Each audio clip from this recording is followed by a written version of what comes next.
c'est la préparation de la rentrée. Je suis à l'école Victor Duruy, sur le plateau de Villeneuve, où nous faisons le tour des installations pour faire un point sur les travaux qui seront faits pendant les vacances scolaires, afin que nos enfants puissent être accueillis dans les meilleures conditions.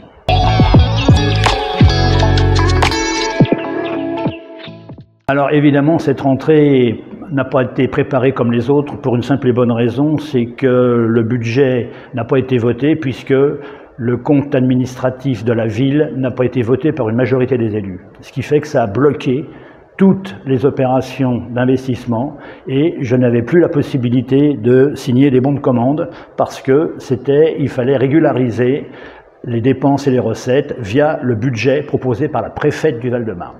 Et je n'avais pas la possibilité d'engager des travaux, des dépenses, tant que le budget de la préfète n'a pas été présenté au conseil municipal. Voilà, c'est fait.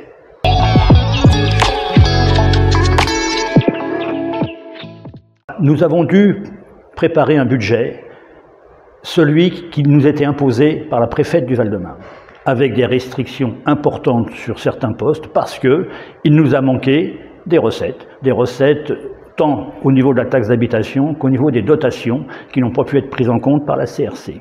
Aujourd'hui, c'est fait, le budget a été approuvé, nous pouvons donc lancer les opérations, les commandes, les commandes de matériel. Tout est parti et j'ai eu des garanties des fournisseurs comme quoi tout serait livré pour la rentrée.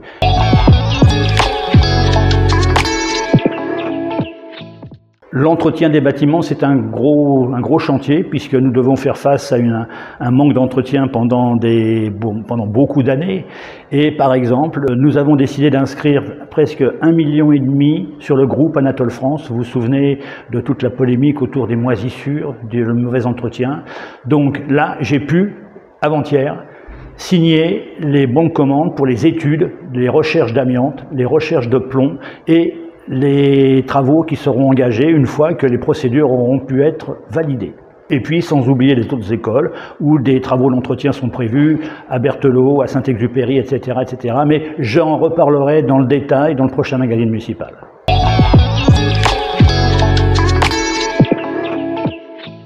Jusqu'à présent, depuis presque une dizaine d'années, les repas de nos enfants étaient fabriqués par le CIRM, un syndicat intercommunal qui fabriquait les repas de cantine. Pour des raisons d'organisation des communes du syndicat, le CIRM a été dissous. Donc nous nous retrouvions sans fournisseur de repas. Par le biais d'une convention, nous avons obtenu que pendant toute la durée de l'année scolaire, GPSEA, c'est-à-dire le groupement du territoire numéro 11, va pouvoir nous fournir des repas. Donc la restauration sera assurée pendant toute la durée de l'année scolaire.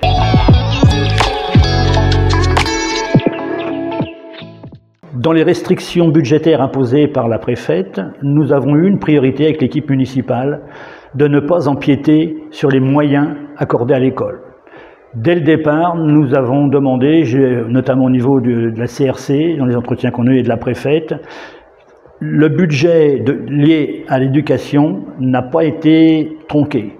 Les classes de découverte, qui n'étaient pas considérées comme prioritaires par l'État, nous avons pu les maintenir. Les classes de découverte auront lieu comme elles ont été prévues. Et puis, les sorties pédagogiques seront maintenues aussi. Nous n'avons pas voulu, il y a eu des restrictions, il y a eu des contraintes budgétaires fortes. Nous l'avons fait sur d'autres chapitres. Nous n'avons pas voulu faire de restrictions budgétaires sur tout ce qui est éducation et enfance.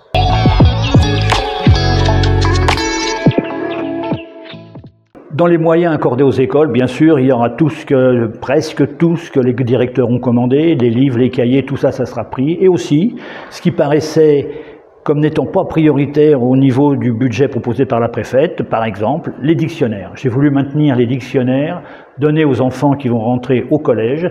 C'est un encouragement à l'étude, c'est un encouragement à la curiosité, développer le goût de lire, ça me paraît essentiel.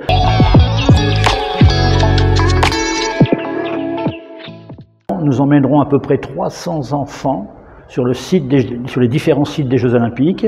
Mercredi dernier, c'était le premier départ par le train, transporter les enfants, un groupe assez important d'une 50aine d'élèves, qui sont allés en train jusque sur le site olympique pour assister aux épreuves de, je crois que c'était du foot à 7 ou du rugby à 7, je ne sais plus trop ce que c'était. Voilà, mais ils sont partis.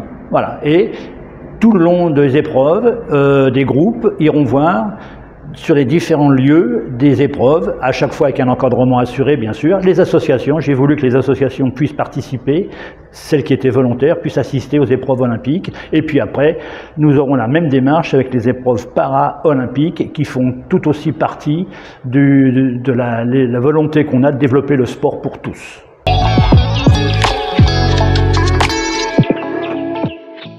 J'en terminerai par un petit mot pour le personnel communal qui, eux, leurs vacances, ils iront peut-être pas aux Jeux Olympiques, mais ils seront sur le terrain, à Villeneuve, entretenir nos espaces verts. Vous avez vu la remarquable décoration florale sur la ville. Ils seront là pour, comme d'habitude, nettoyer, assurer la sécurité des Villeneuvois et pour que ce soit, on ait un environnement agréable sur Villeneuve-Saint-Georges, qu'on ait plaisir à vivre dans cette ville. Moi, c'est la mienne depuis très longtemps et je l'aime et je voudrais que tout le monde l'aime. Voilà.